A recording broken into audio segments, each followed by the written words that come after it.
What if Moro was in the Tournament of Power? How strong would he become, and just how well would he do? Well, in this video, we are going to discuss that. So joining me in this video is someone you've seen on my channel in the past, and someone who's very familiar with talking about Moro's power, and his name is... What's up guys, MJ here. Thank you for having me back on the channel, Mike. I appreciate it. And MJ recently just did some very long form videos talking about Moro versus Jiren, which I feel like is going to be a rather relevant topic for you guys to talk about after this video, so make sure to check that out. But first, we're going to be talking about what if Moro was in the Tournament of Power. And we're going to start off the way we usually do in these videos by talking about who Moro would replace on Team Universe 7. So MJ, who do you think is the best choice for Moro to replace on this team? Well, looking back during the recruitment arc, it's hard to say, but one thing to make note of is that once Goku knew about the tournament and needed to recruit other participants, he went straight to all of his friends on the planet. He didn't really start thinking of looking elsewhere or asking the Kaioshin or asking people like Jocko until the end when Boo dropped out. But right off the bat, he went straight for his friends and family and went that route. So it's kind of easy to say, Mike, that the person that would probably get replaced is Frieza, you know, because once Boo drops out, they're going to start asking around, and then that's when you get to Moro, I would assume. Yeah, that's a great point. You know, Frieza is the most logical person to replace because I guess in this version of the story, what we can say is that when Goku is desperately trying to figure out who does he replace with Majin Buu after Buu fell asleep, maybe someone would make the suggestion, like the Supreme Kai for instance, about how millions of years ago there was a really powerful being named Moro who threatened the universe and the Supreme Kais, and is currently being stored away in the Galactic Patrol prison. So as a result, if Goku finds out about this, I'm guessing that he'd be able to either teleport or be teleported by the Supreme Kai directly to that prison, at which point he could probably try and talk them into allowing Moro to go free for a certain period of time in order to participate. Much like he was able to talk Fortune Teller Baba and King Yama into giving Frieza a one-day visit to the mortal plane so that he could participate. Now in this case, we're making a couple changes just for the purpose of this fight taking place. For example, we're going to have to say that Moro would have to have regained his powers a little bit earlier in this story than he did in the main storyline. Either that, or perhaps Goku is talked into wishing back his full powers, kind of like he did after he escaped and went to Namek. That way he's able to take part in the tournament. Yeah, that could actually be a talking point for him to even participate to begin with. Obviously, the whole thing with Frieza was that they were going to wish him back at the end. In this case, it could be a scenario where he tells Goku, I'll participate if you can give me my magic back. Plus, he could also suppress himself very heavily to kind of imply, hey, I'm kind of weak. If you want me to participate, give me my magic. Not knowing that this dude actually has the power to combat Super Saiyan God level opponents. Yeah, that's a great point. So next what we need to talk about is how strong is Moro, and just how well he would be scaled comparative to some of the more powerful fighters in the tournament, beginning with his first form that he originally escapes from. The first form that we see, which is what I like to call Old Man Moro, like Old Man Logan, but when you deal with Old Man Moro, we see this form on Namek. This is the form that combats Vegeta, and we see Vegeta go through the different Super Saiyan transformations that he has all the way up until he reaches his Blue Evolution form, or Toyotaro's version of the Blue Evolution form, and at that point he starts to get the upper hand on Moro. But Moro is a character who has a lot of absorption abilities, and we see later on that he could have possibly have been absorbing Vegeta throughout the entire time they were fighting. But if you don't want to take that into consideration, Moro seems to be, at least relative to the Super Saiyan God level form. Obviously, I know characters like Goku and Vegeta are known to suppress their energy when battling opponents, so you could make an argument that Vegeta was suppressed while fighting Moro in the God form. But there is an interesting statement, Mike, and that will lead us into the youthful version of Moro that we see later when he gets his magic back, and that's the fact that Moro believes that if he gets full control of his magic back, that a God level opponent in Vegeta, Super Saiyan God level Vegeta, would be an ant compared to him at full max power with his magic back.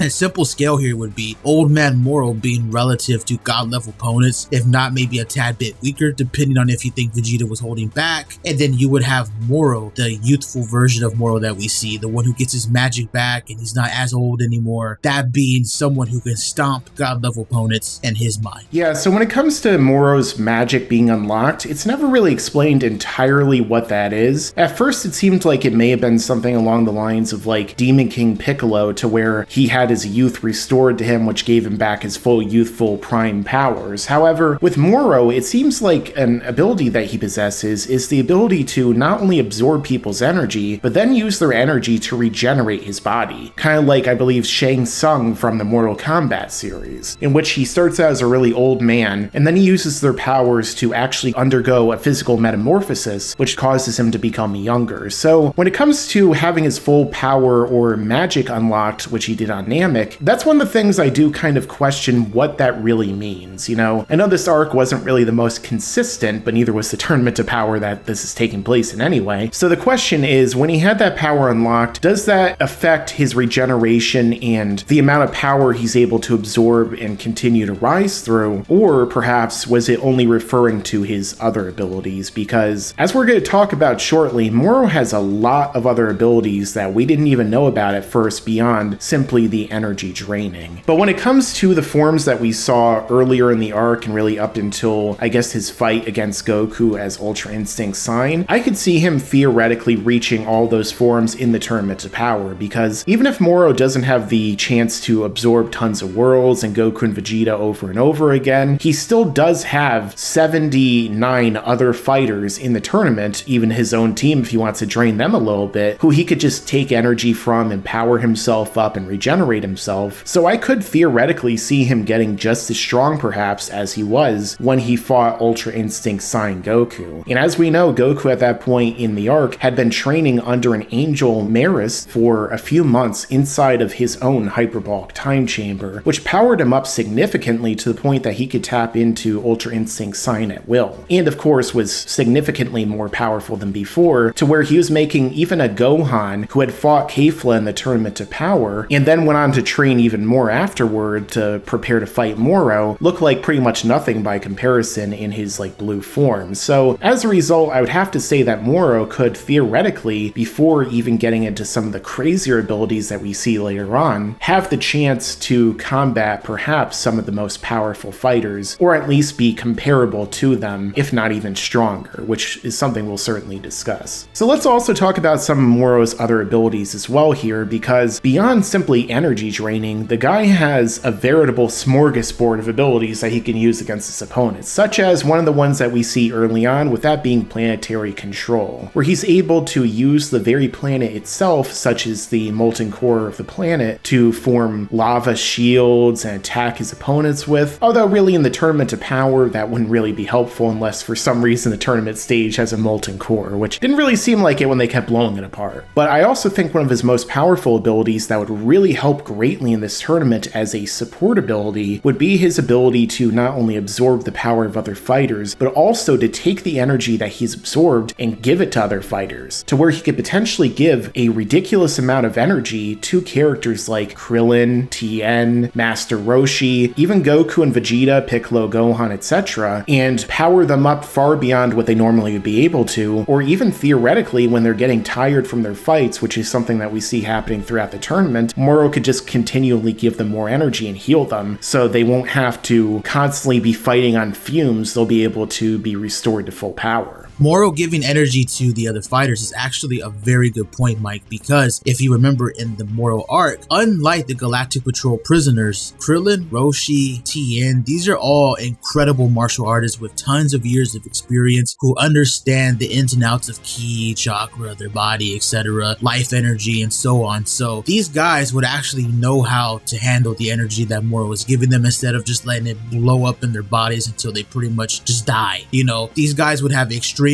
knowledge of the life energy that Moro's passing on to them, unlike the prisoners. So that would actually be very, very great for Universe 7's team. Also, too, like you mentioned, it's not just energy drain. We've seen absorption through other means, and that being with 7-3. One point is that in the Tournament of Power, there was a moment in time when Aniraza was literally about to eat Android 18, and it's assumed that if he ate her, she would be disqualified, and that would be it. It doesn't become a situation where is there a technicality with that universe still surviving within Universe 7? No. So Moro could actually start eating, literally eating the other characters from other universes, eliminating them, and still gaining power and actually start taking their form. So we could see an entity like Moro 7-3 just with other characters from other universes. So Moro could not only just get stronger, but can start to take the shape of these other characters as well and see new versions of Moro. That's a really great point. I mean, just imagine if Moro were to eat Hit and gain his time skip ability, or if he were to gain the abilities of the different Pride Troopers from Universe 11, such as the ability to create dimensional force fields that one of them has, or the one that allows them to increase their mass. There are so many powerful abilities that Moro could gain for himself during this tournament. And even if he were to eat the androids like 17 or 18, we could have like a Majin Buu type scenario where he absorbs other fighters on his own team and he gains incredible abilities from them.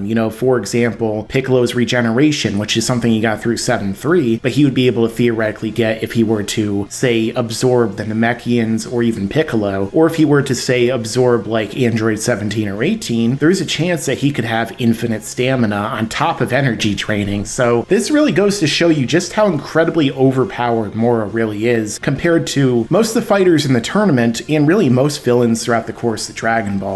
Moro's almost kind of like Majin Buu if he had Cell's brain, if he actually had that real calculating mind that allows him to do so many things and plot out so many powers. And also I'd probably say he had a lot more plot armor than Cell too. So with that being said, you could theoretically take this Moro, with all these broken abilities, and then you put him in this tournament, how well do you think Moro's going to do here? Do you think that he's going to have any real competition amongst those people in the tournament? Or do you think he's just going to walk into the center of the ring and just go, oh, this should be easy, and just absorb everyone and it's over? It's tough to say because he definitely could do that. It's the same thing with Jiren. Jiren could have just walked into the center of the tournament stage and just literally flexed and he would have knocked everybody off. So it's like, does he take that approach? If we're dealing with the Moro who is like from the start of the Moro arc, I feel like he could go that route. But if we're dealing with the Moro who has his magic back and has like a different mentality, I guess he could just start challenging the stronger fighters. And what I mean by that for the people who don't understand is that when Moro shows up on Earth, this is after the few months of him going around absorbing people and planets all around the galaxy. When he shows up on Earth, he has a very different mentality towards how he approaches these fights. Like he challenges Omen to a test of strength, like Hogan and Warrior. He then wants to like test Vegeta's abilities. He wants to see how strong the Saiyan Princess got in after a few months of training. And then like when he gets Mirror's abilities, he tells Goku, let's have a test of speed. Like he's very much like, hey, let's see who's the better man. Even though he isn't a martial artist like Goku, because we know he hasn't trained a day in his life, he still has this overbearing confidence later in the story. So it depends on which Moro we're going with narratively and how he would approach the tournament. I think Moro from Namek though, definitely when he's more inclined to absorb people, he would just start absorbing everybody near him, like absorbing all the characters around him. I think he could necessarily go that route. Yeah, for sure. And the thing is, I think that realistically, Moro would probably start out the fight, probably taking it somewhat more carefully, because we know that he has really good energy sensing abilities. So if he goes into this tournament and he starts sensing people like Topo and Jiren and, some of the most powerful fighters from the other universes, even though he's already really strong himself, I'm not too sure he would just immediately rush to Jiren and try and drain him. He'd probably like build his way up to that, kind of like we saw during the arc. Now, when it comes to Moro's abilities, they aren't 100% foolproof. There are certain characters who either may be able to push through them or they might not even work on. So do you think that there's anyone in the tournament itself who may be able to go around Moro's abilities or perhaps be unaffected by them, such as like the androids who couldn't even be trained? Yeah, that could be a case. And also like Universe 2, who I can't remember if they're stated to be like cyborgs or artificial humans, but you could make a case for characters like Aniraza, etc. The fusion of those characters being something that, Moro couldn't actually either absorb or something like that. However, he probably could eat him. I guess. Yeah. Because he ate 7-3, but I don't know if he's gonna eat a character as big as Aniraza though, so that's It'd be like a snake when they eat like a goat or something. You just see the giant lump in their stomach.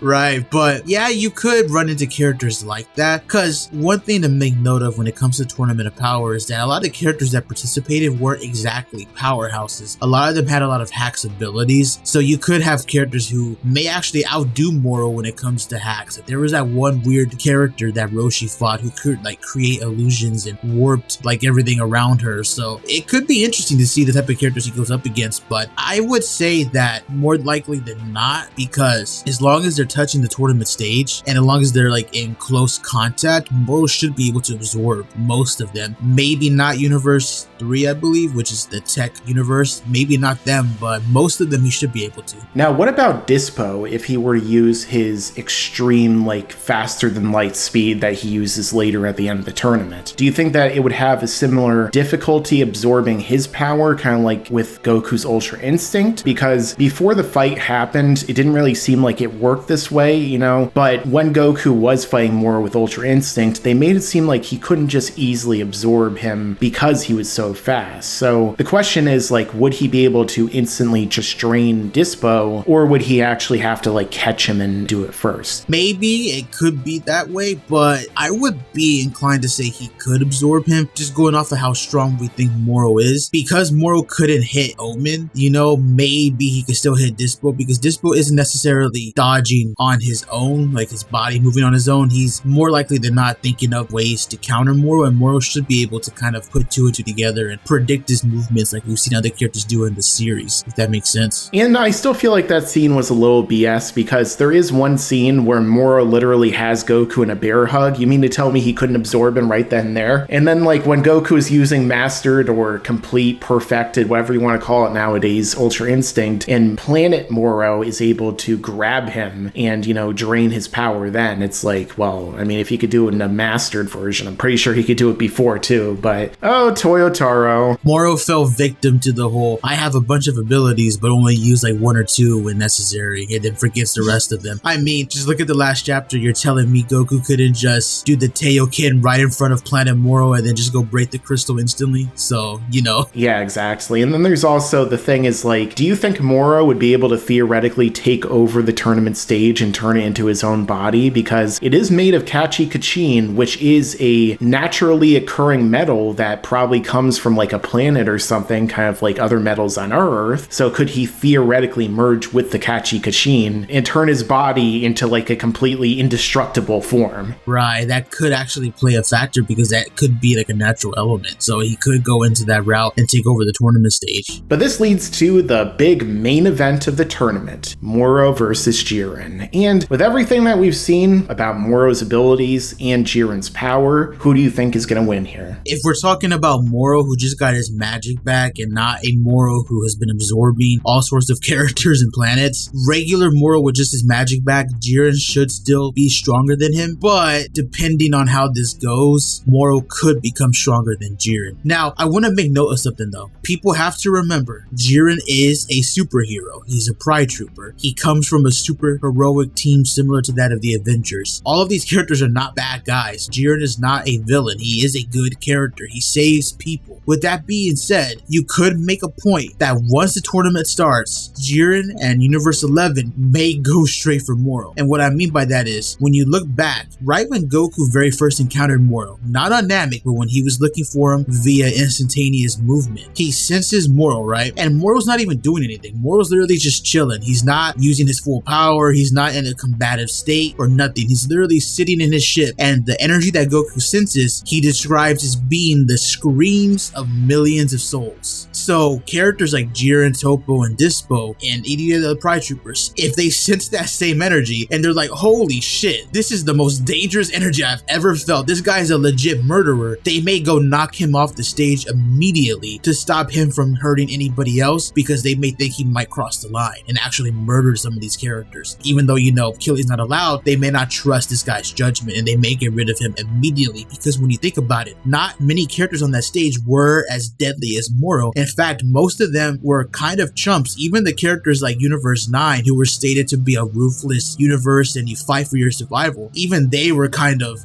conflicted on some of the decisions that other characters made in the tournament. So Moro would legitimately be one of, if not the biggest villain on that stage, and he may get targeted by Universe 11 because of that. Yeah, Moro's such a big villain that even when Frieza heard about what he was doing, he was like, I don't want to be involved with that kind of guy.